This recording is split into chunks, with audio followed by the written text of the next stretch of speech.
All right, so now what we're gonna do is write our death function. So basically, when our character dies, this is what we want to have happen. All right, first things first, I'm gonna be player renderer dot enabled, and I'm gonna set that to false. Okay, so basically, I'm gonna turn the renderer off, so it's gonna look like the character just disappears.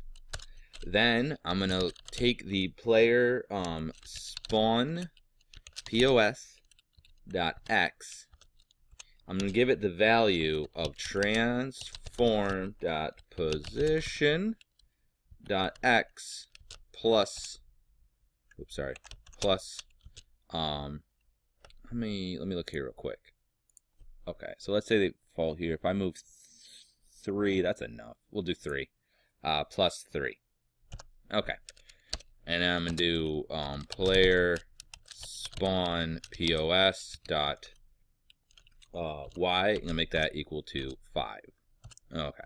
So basically what this is going to do is I'm going to make this my spawn position x and y is where it's going to spawn after they die. Okay. So what I'm doing is that as soon as the character goes over here and hits this box, it's going to turn the renderer off. Then what's going to do is it's going to take the current transform position x, okay?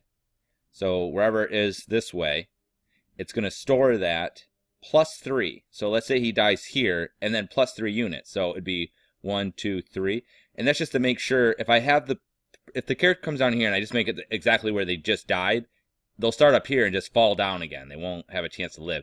By making it a position of 3, it makes sure that they're, across. Okay. I could do -3 and have them end up here, but I think it'd be better to go forward because that way, they can keep moving forward if they die. At least they get some sort of comeuppance. And then player spawn position Y is just to make sure that, where is player position Y is -2, just out of curiosity. Where would 5 put us? Pretty high. So I'm actually going to go ahead and make this, let's say 0. So 5 was kind of high. But basically that just makes sure that they're above. So I'm going to do 0. Okay, so that's what that's for. All right, we'll go ahead and save that. And so it's going to do those 2 things. And then I'm going to have it wait a second. So it's going to yield. Wait for seconds. And I'll have it wait, we'll say 2 seconds. So 1, 2, go. And then what I'm going to do is I'm going to go ahead and go lives minus, which just means decrement. So whatever the current life is, so if it's 3, it'll make it 2. If it's 2, it'll make it 1. If it's 1, it'll make it 0. So it just subtracts 1. And then I'm going to go ahead and after I've subtracted that, I'm going to go to my life count text, and I'm going to update basically that the lives amount. So it's going to be lives, and it's boom, and then plus the current lives. Okay, so that's what that's going to do. And then we're going to do player transform. So remember, I got the transform up here. This is so I can move the player where I want. So I'm going to transform the position of the player to equal the player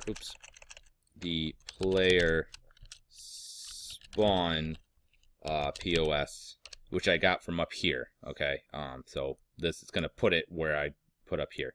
So basically it's just going to shift the transform of the player up. Then it's going to turn the player back on. So player, actually I can just copy and paste it here. We'll just copy this. It's going to turn the renderer back on. Control V, and we'll just make that true.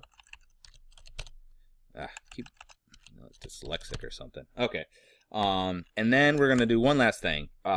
If the, I'm gonna go ahead and enter because this is kind of separate. If the player, if lives is equal to 0, then obviously the game's over. So we're going to say if lives is equal to 0, we're going to have to do application.load level. And it's going to load the start level. Okay, so basically it's just going to load the beginning screen again. Like that. Okay. Good. Now, I'm just going to click in here and see if we have any errors. We wrote a lot of script, so it wouldn't be too surprising. Looks like we didn't. I did well. Okay. Now, the only problem with this script, I don't know if you caught it, but so I have function death, right? Something needs to call it. Nothing's calling death right now, okay? We didn't depress it enough. Something needs to make it want death. So in order to call this function, I'm actually going to open up, because right now this just says to destroy. We need it to not do that. So this is my death box script. So where are you, death box? Oh, I think I called it bottom boundary. I had made this a couple of times. So I'm going to open up my bottom boundary. I think on yours it's called death box. Okay. And instead of saying destroy other.game object, we are going to write something a little bit different. It's going to look kind of the same, except one other thing. I'm going to add a variable that's going to basically hold the player life script, which has the death function that we're going to use. And that's of type player life script. Okay. Now, just as a reminder, basically anything that's attached, these are all different components, right? All right. So as far in each one of these components, you know, we can do a rigid body, or we can do a transform, right, or a renderer. We just did those. This acts because it's a script. It's just like the rest of these. See how they look just like them? So even though it's not like a built-in one, because we made this script, it's like a type now, like a variable type. So, function on trigger enter, and that looks fine. What I'm going to do now is just do a test. We're just going to say, even though this doesn't actually matter, if other.tag is player, because we set the, remember, if you look at player, it has a tag up here of player. This is the tag. So if it's player, I'm going to want it to do what this is. Before, I didn't bother doing that because it didn't really need it, because it still doesn't, because nothing else is going to hit that boundary box but this. So if it's player, I'm just going to go ahead and I'm just going to call that script. So it's going to be player life script dot death. Boom, boom. Okay, so basically it's going to, because this is like a subcomponent of this script, this is a function built in it, just like these all have different ones built into it. Like we had sprite renderer dot enable, and we had transform dot position. This is a sub thing of that. Okay, so this is actually going to call this if something collides with it. So I'll save that. I also need to do it to another one, which is the, I think it's enemy attack. Yeah, so basically I could also just drop this on the same one. So basically this does the same thing the other one did.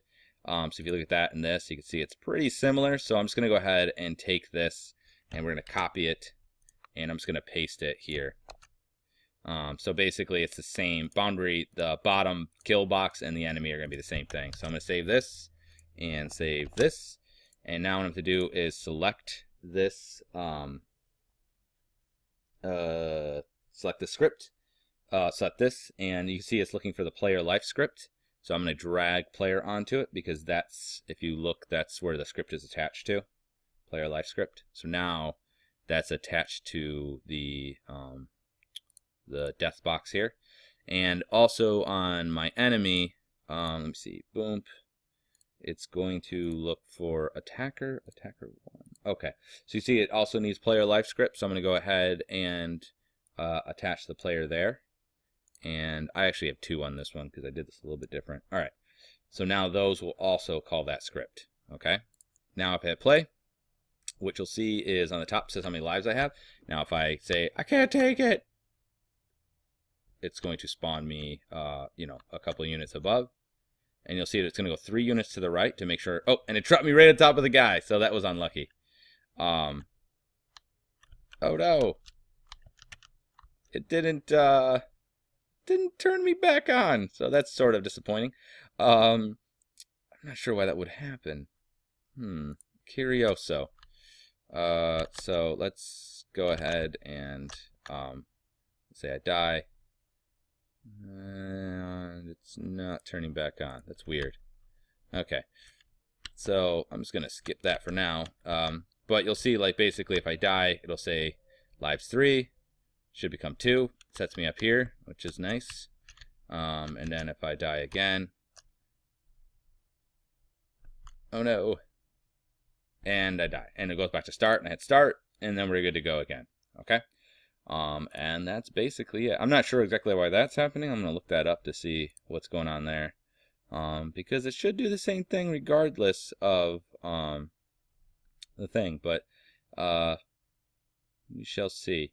Anyway, good. So that's pretty much it for the this part here. So I'm just gonna save it, and then you would just build it. So I'm just gonna go File, Build and Run, and it's going to build, and then it should take but a moment. I'm gonna pause it while it's building.